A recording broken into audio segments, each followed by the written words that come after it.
عدالت میں جو ہے وہ پیش کر کے رہا کیا گیا تھا غالباً 10 یا 11 مئی کو، اس گفتگو میں خواجہ طارق رحیم صاحب نے جو فیصلہ فرمایا کہ کل یہ فیصلہ ہوگا، اس طرح سے فیصلہ ہوگا، اگلے روز وہی فیصلہ جو ہے وہ سپریم کورٹ کے اس 3 رکنی بینچ نے فرمایا۔ تو پھر جناب ڈپٹی اسپیکر، قوم اس بات کے اوپر تشویش کا اظہار کیوں نہ کرے جب مدر ان لا یہ کہتی ہے کہ میں نے تو اسے بتایا ہے کہ عمران خان کے جلسے میں تمہارے لیے اتنی دعائیں کی گئی ہیں، حالانکہ عمران خان کے کسی بھی جلسے میں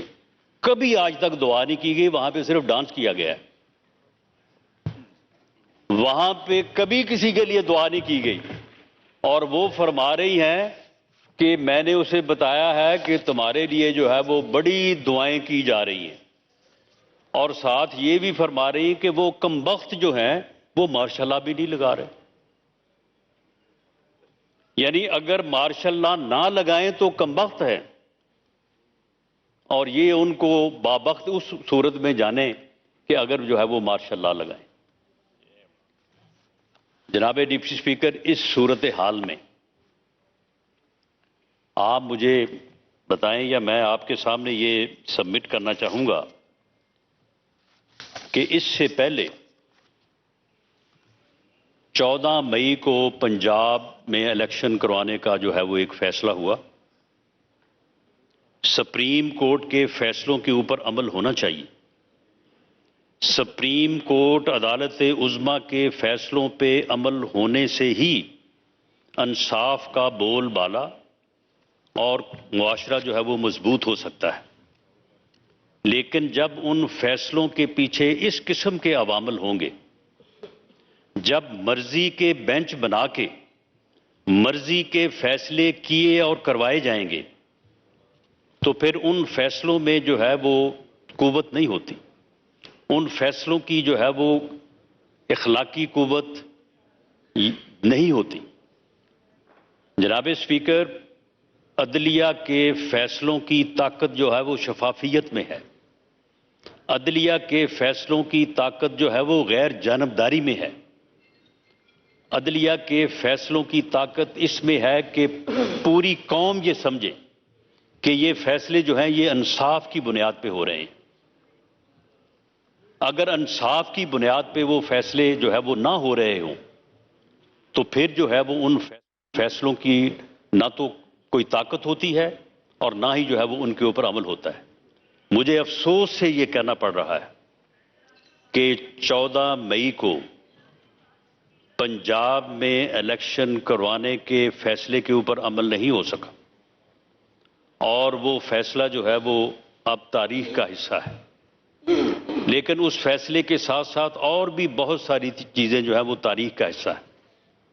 یہ بات بھی تاریخ کا حصہ ہے کہ اس فیصلہ ہونے سے پہلے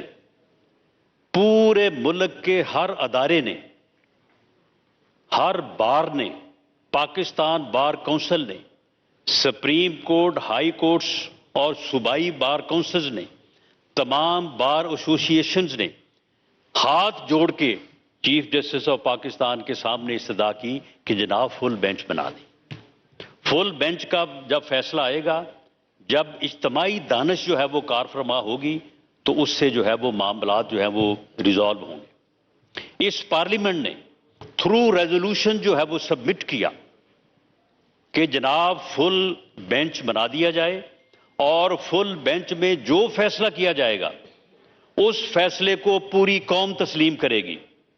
پارلیمنٹ تسلیم کرے گی، بار ایسوسی ایشنز تسلیم کریں گی۔ لیکن اس کے باوجود جو ہے وہ فل بینچ نہیں بنایا گیا، اور وہی پھر جو ہے وہ 5 رکنی جو ہے وہ بینچ، جو پہلے جو ہے وہ 7 رکنی تھا، 7 سے وہ 5 ہوا، 5 سے جو ہے وہ پھر 3 رہ گیا، اور اس نے جو ہے وہ فیصلہ کیا۔ اسی فیصلے کو جو ہے وہ مسلط کرنے اور اس کے اوپر عمل درآمد کرنے کی جو ہے وہ کوشش کی گئی۔ نتیجہ جو ہے وہ آپ کے سامنے ہے۔ اب کل جناب ڈپٹی اسپیکر آپ دیکھیں کہ کل جب 9 ممبرز کا بینچ بیٹھا اس میں 2 سینئر ممبرز نے جو ہے وہ اعتراض کیا. اپنا اعتراض کرنے کے بعد وہ آن ریکارڈ ہیں کہ ہم ریکیوز نہیں کر رہے, ہم یہ کیس سننے سے انکار نہیں کر رہے, ہم اپنے آپ کو بینچ سے وڈرا نہیں کر رہے. ہمارا یہ اعتراض ہے کہ جب تک پریکٹس اینڈ پروسیجر ایکٹ جو ہے اس کا فیصلہ نہیں کیا جاتا اس وقت تک یا تو اس قانون کے اوپر جو ہے وہ عمل کیا جائے اور اس کے مطابق وہ کمیٹی جو ہے وہ بینچ مقرر کرے, اور اگر وہ کمیٹی جو ہے وہ بینچ مقرر نہیں کرتی تو پھر جو ہے وہ ہم اس بینچ کا حصہ نہیں بنیں گے. اس کے بعد چاہیے تو یہ تھا کہ اس کے اوپر جو ہے وہ سوچا جاتا اور اس کے اوپر کوئی فیصلہ کیا جاتا, لیکن آدھے گھنٹے بعد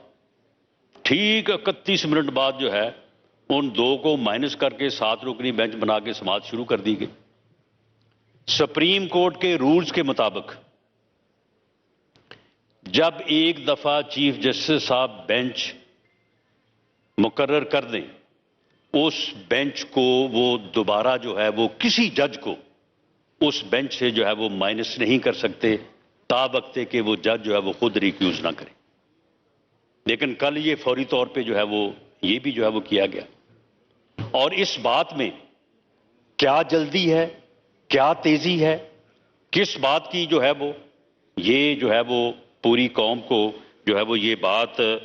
جو ہے یہ سمجھ آ رہی ہے. لیکن معاملہ یہ ہے کہ اس میں جس قسم کے رویے جو ہے وہ اپنائے جا رہے ان کا اینڈ رزلٹ جو ہے وہ کوئی درست نہیں ہے. اس سے پہلے جن لوگوں نے ایسے کیا, اب وہ دیکھیں وہ بابا رحمتے, بابا رحمتے جو ہے وہ اس وقت جو ہے وہ یعنی عبرت کا نشان ہے. اس وقت وہ نفرت اور ذلت کا نشان جو ہے وہ بن کے جو ہے وہ پھر رہا ہے. کوئی اس کو جو ہے وہ منہ لگانے کو تیار نہیں ہے. کسی وہ خوشی یا غمی کے فنکشن پہ جائے کوئی اس کے ساتھ ہاتھ ملانے کو تیار نہیں ہے. اب وہ ایک سیاسی جماعت کے ٹکٹوں کی جو ہے وہ دلالی کر رہا ہے, اور اس کا بیٹا جو ہے وہ لوگوں کو کہہ رہا ہے کہ تمہیں ٹکٹ لے دیا 1.5 کروڑ سے اگر کم دیا تو میں تمہاری جو ہے وہ ٹانگیں توڑ دوں گا. اور جب اس پارلیمنٹ کی ایک سٹینڈنگ کمیٹی جو ہے اسے طلب کرتی ہے تو پھر اس کے دفاع میں جو ہے وہ سٹے آرڈر جو ہے وہ جاری کر دیا جاتا ہے, اور اس میں تاریخ جو ہے وہ 16 اگست جو ہے وہ ڈالی جاتی. تو جناب ڈپٹی اسپیکر جب اس طرح کے حالات ہوں گے تو پھر یہ فیصلے جو ہیں یہ بڑی مشہور جو ہے وہ یہ مکالمہ ہے کہ جنگ عظیم میں چرچل سے کسی نے کہا کہ حالات بہت خراب ہیں اور ہمیں یہ معلوم ہو رہا ہے کہ شاید ہم اس میں جو ہے وہ شکست کھا جائیں. تو اس نے کہا کہ کیا ہماری عدالتیں جو ہیں ہمارے جج جو ہیں وہ انصاف کر رہے ہیں؟ تو انہوں نے کہا جی بالکل ہماری عدالتیں ہمارے جج صاحبان جو ہے وہ انصاف کر رہے ہیں. تو اس نے کہا کہ پھر کوئی فکر نہیں ہے, اگر ہماری عدالتیں اور ہمارے جج جو ہے وہ انصاف کر رہے ہیں تو پھر ہمیں کوئی نہیں ہرا سکتا, پھر ہم جیتیں گے انشاءاللہ تعالی, پھر ہم اس بحران پہ قابو پائیں گے.